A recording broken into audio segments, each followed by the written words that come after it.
कहानी उन आम घरों की है जहां खाने वाले तो कई, लेकिन कमाने वाला एक मर्द ही होता है। बावजूद इसके उससे उम्मीदें कम नहीं होती। देखिए जी, सामने वाले वर्मा जी कैसी अच्छी तरह से सफाई करते हैं छुट्टी वाले दिन अपने घर की, और एक आप हैं।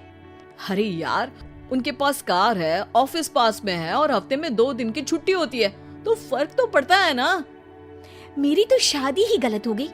अरे कोई मस्त लड़का मिलता, कमाता भी, घुमाता भी, घर के कामों में भी मदद करता, लेकिन नहीं जी, हमारे वाले को तो कमाने से फुर्सत ही नहीं, और कमाई भी ऐसी कि कोई जरूरत पूरी ही नहीं हो रही है। सुनील बेचारा शीना को देखकर सोचता है कि शीना सही कह रही है।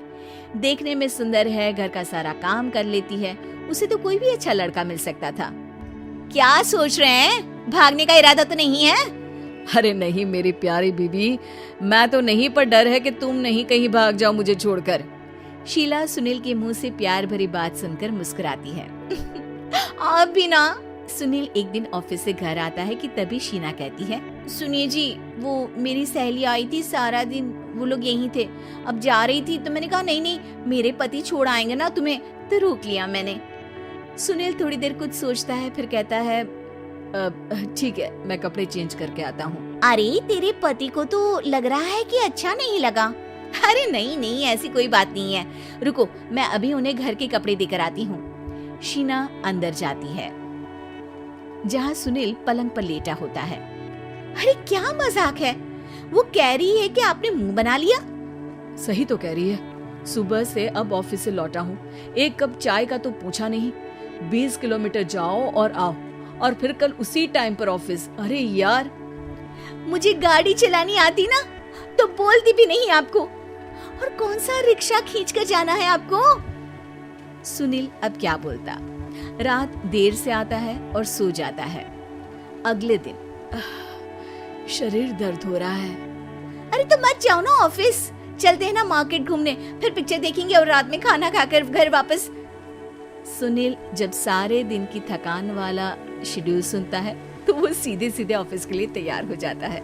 अब आए दिन शीना की डिमांड बढ़ती ही चली जाती है और सुनील उसको पूरा भी करता, लेकिन एक दिन, ए जी मेरा भाई आ रहा है, उसे 2 लाख रुपए की जरूरत है। हाँ तो मैं क्या करूँ शीना, मेरे पास इतने रुपए नहीं है। हाँ हाँ पता है नहीं है, लेकिन किसी से लेकर तो दे सकते हो ना। अरे मैं किससे मांगू, मेरे तो जानने में भी कोई नहीं है जिसके पास इतनी बड़ी रकम हो। तभी वहाँ शीना का भाई शीनू आ जाता है। जीजा जी कैसे हैं आप? अब मैं ठीक हूँ शीनू, अचानक इतनी बड़ी रकम की जरूरत कैसे पड़ गई? अरे जीजा जी, वो बिजनेस शुरू किया ना, तो उसके लिए पैसे की जरूरत है, काफी हो चुका है, थोड़ा पैसा बचता है तो मैंने सोचा आपसे ले लूं। अब देखो, मेरे ऑफिस में कुछ लोग हैं जिनकी सेविंग अच्छी है, मैं उन लोगों से बात करके देखता हूँ। सुनील ऑफिस से किसी से पैसे लेकर शीना को दे देता है। शीना वो पैसा भाई को दे देती है। 2 महीने बाद, अरे यार शीना, वो ऑफिस वाला आदमी अपने पैसे मांग रहा है, कैसे दूं? अपने भाई से बोलो ना पैसे दे दे। अरे हाँ हाँ दे देगा, कहाँ भागा जा रहा है, आप उनको बोल दो कि दे देंगे। थोड़े दिन बाद, शीना वो आदमी मुझसे आज भी पैसे मांग रहा था यार, मैं तंग आ गया हूँ, ऑफिस जाते ही सामने उसका चेहरा दिखता है, क्या बोलूं, बार बार पैसे मांगता है। अच्छा मैं शीनू को फोन लगाती हूँ, बात करके देखती हूँ। शीना भाई को फोन करती है, लेकिन वो फोन उठाता ही नहीं। लगता है भाई कहीं ऐसी जगह है जहाँ नेटवर्क की समस्या होगी। सुनील अगले दिन दोपहर को ही घर आ जाता है। उसका चेहरा उतरा और परेशान सा होता है, वो रोने लगता है।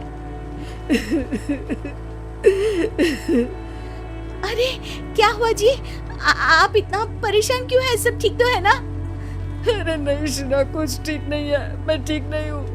तुम्हारे भाई के लिए मैंने जो पैसे लिए थे, उस आदमी ने आज भरे ऑफिस में सबके सामने मेरी बेइज्जती कर दी। सबके सामने आज मैं कर्जदार बनकर खड़ा था। मैंने हर वो प्रयास किया घर चलाने के लिए जो मैं कर सकता था, लेकिन अब नहीं होगा। वो फिर रोने लगता है।